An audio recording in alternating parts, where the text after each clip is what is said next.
बढ़ती महंगाई के लिए एक स्टेप तो उठाया गया, जिसकी वजह से महंगाई का बहुत बड़ा इन्फ्लेशन पे रेट पड़ रहा था। 9 रुपया 9.5 रुपया पेट्रोल पे, डीजल पे 7 रुपया कम करके एक बड़ा कदम उठाया गया। गैस में 200 रुपया कम करके हमने एक कदम तो उठा दिया, मगर इसी के साथ चलते भूपेश से भी आग्रह करते हैं उतना ही यदि वैट में कम कर देंगे तो महंगाई काफ़ी रूप से असर पड़ेगा और आम आदमी का जीवन बेहतर होगा।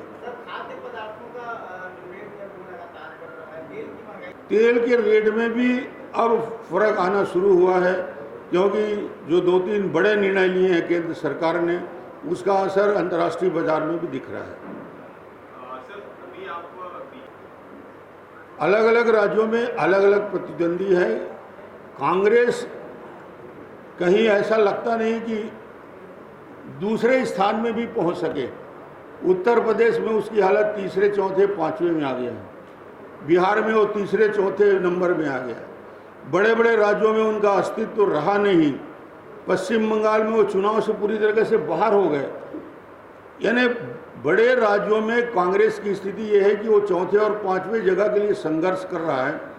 आज वो नेता प्रतिपक्ष भी नहीं बना सकता। ये स्थिति कांग्रेस की है पूरे देश में। तो सर ये क्या मान लिया जाए कांग्रेस बहुत पीछे होती जा रही है। सर, ये छत्तीसगढ़ की जहाँ तक बात है तो मुख्यमंत्री के रूप में भूपेश बघेल एक ओबीसी चेहरा है। भारतीय जनता पार्टी का जो अगला जो रहेगा चुनाव विधान चाहिए या ओबीसी चेहरे पर? चेहरा क्या होगा, कौन होगा, ये केंद्रीय नेतृत्व तय करता है, वो चाहे बीजेपी हो या कांग्रेस। और कांग्रेस जो निर्णय होगा भारतीय जनता पार्टी का, वो पार्टी का निर्णय होगा। हम सब जी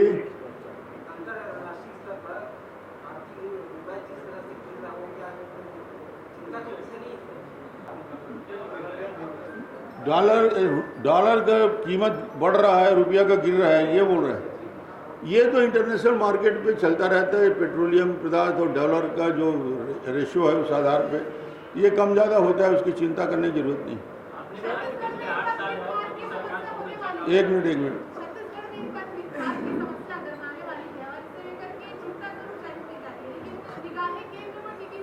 खाद की समस्या का, पूरी बीमारी का जड़ राज्य सरकार पे रहता है। यदि सोसाइटी को जो खाद आता है गवर्नमेंट ऑफ इंडिया से, उसका 80% सोसाइटी में दे दिया जाए तो अपने आप किसानों तक खाद पहुंच जाता है। मगर ये व्यापारियों को 60% दे देते हैं और वो ब्लैक में बेचते हैं, तो फिर दिक्कत होती है। ये वितरण की व्यवस्था को ठीक करना चाहिए।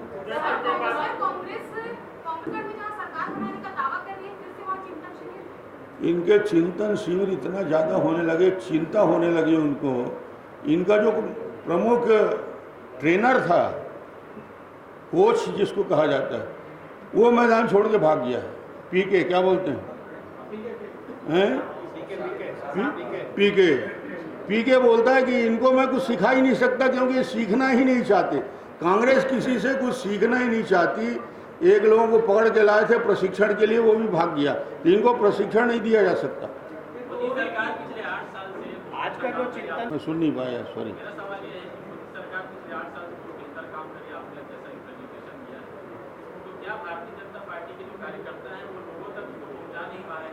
नहीं, यही अभियान अभी 1.5 महीना चल रहा है। एक पखवाड़ा चल रहा है। गांव-गांव में पोस्टर, पॉम्पलेट के माध्यम से, हैंडबिल्स के माध्यम से, बूथ स्तर में जाकर लगातार हम लोग जा रहे हैं। बड़े कार्यकर्ता, छोटे कार्यकर्ता, बूथ का कार्यकर्ता, और जन जन तक इन योजनाओं को ले जाने का प्रयास कर रहे हैं। जो कमियां थी उसको दूर कर लेंगे।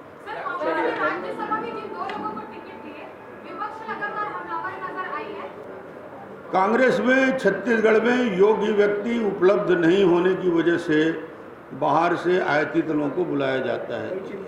इनका यही चिंता करना चाहिए उनको कि योग्य आदमी तैयार करें।